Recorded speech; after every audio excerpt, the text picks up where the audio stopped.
জাতির জনক বঙ্গবন্ধু শেখ মুজিবুর রহমান এই বাংলাদেশ সৃষ্টির নেতৃত্ব দিয়েছেন। বঙ্গবন্ধুর স্বপ্ন ছিল সোনার বাংলা প্রতিষ্ঠা করবেন, সব মানুষ ভালো থাকবে, সুখে থাকবে, শান্তিতে থাকবে। এবং আজকের এই সময়ে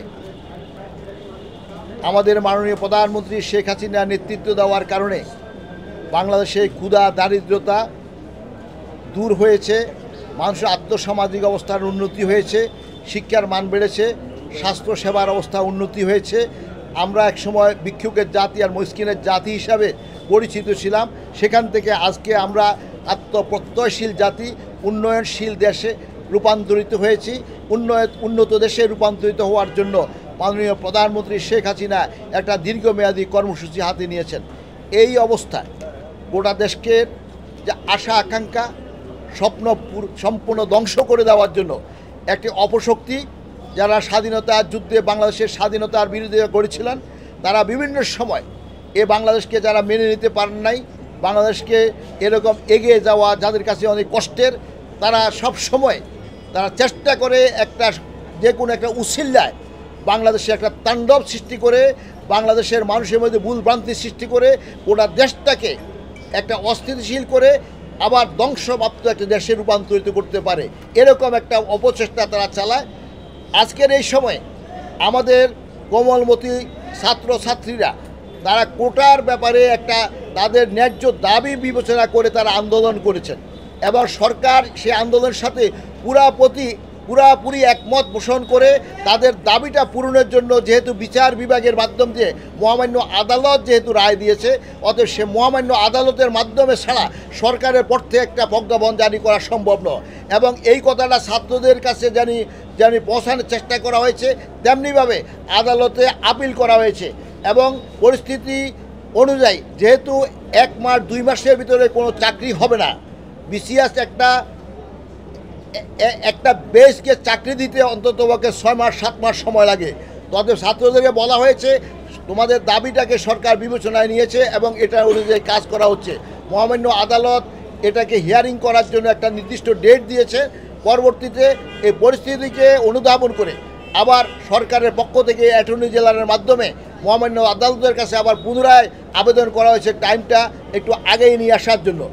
এবং যখন নাকি সব কিছু নিষ্পত্তি হয়ে যাচ্ছে এবং সব কিছু একটা সুন্দর সমাধান হয়ে যাচ্ছে, এই সময়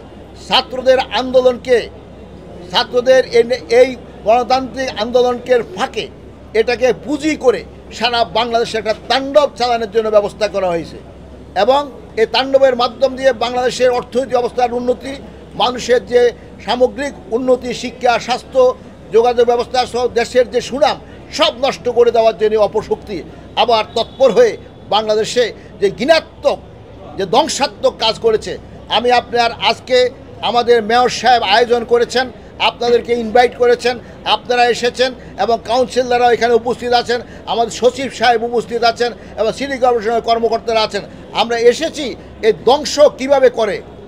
এই যে সিটি কর্পোরেশনের এই গাড়িগুলো মেয়র সাহেব কয়েকদিন আগে মাত্র ঈদের আগে জাপান থেকে কিনা হয়েছে, সেগুলোকে 67টা গাড়ি থেকে ক্ষতিগ্রস্ত হয়েছে এবং 29টাকে সম্পূর্ণ ধ্বংস করা হয়েছে।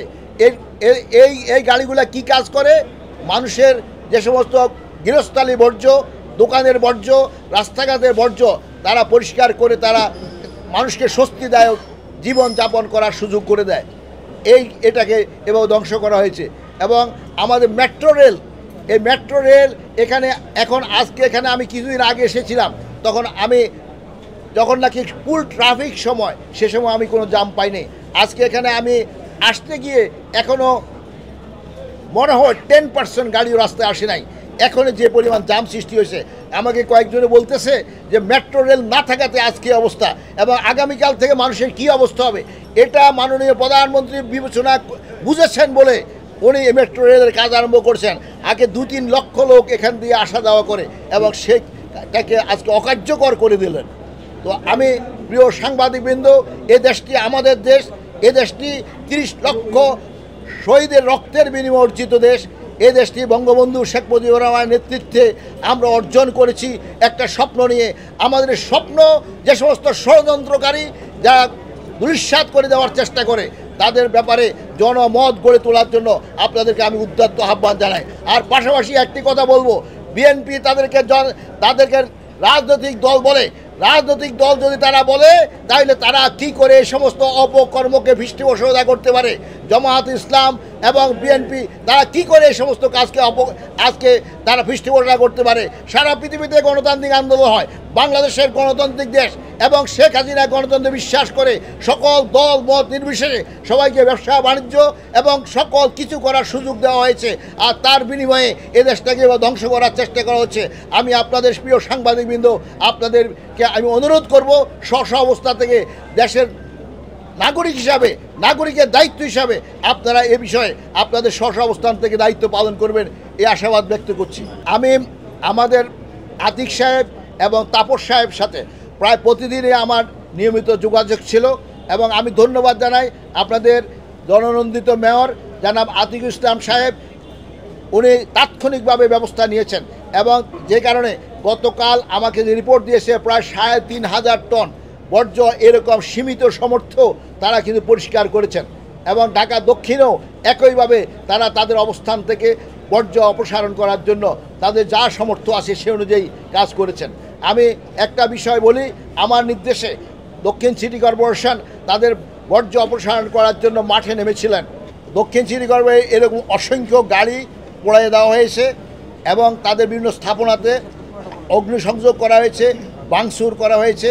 তারা একটা তালিকা তৈরি করছে এবং আজকে আমরা অফিস খুলেছি, সমস্ত তালিকাগুলো আজকে আমাদের কাছে প্রেরণ করবে। এছাড়া আমি যদি বলি তাহলে হ্যাঁ, 3টি ড্রাম কার্ড আমরা নারায়ণগঞ্জে সিটি কর্পোরেশনে সেখানে অগ্নিসংযোগ করা হয়েছে এবং নারায়ণগঞ্জে আমাদের মেয়রের কর্মকর্তা কর্মচারীরা অফিসে কর্মরত ছিল এবং তাদেরকে চতুর্দিকে অগ্নিসংযোগ করে হত্যা করার চেষ্টা করা হয়েছে এবং এছাড়াও অনেকগুলো প্রতিষ্ঠানে অগ্নিসংযোগ করা হয়েছে আর অনেকগুলো পৌরসভাতে অগ্নিসংযোগ করা হয়েছে।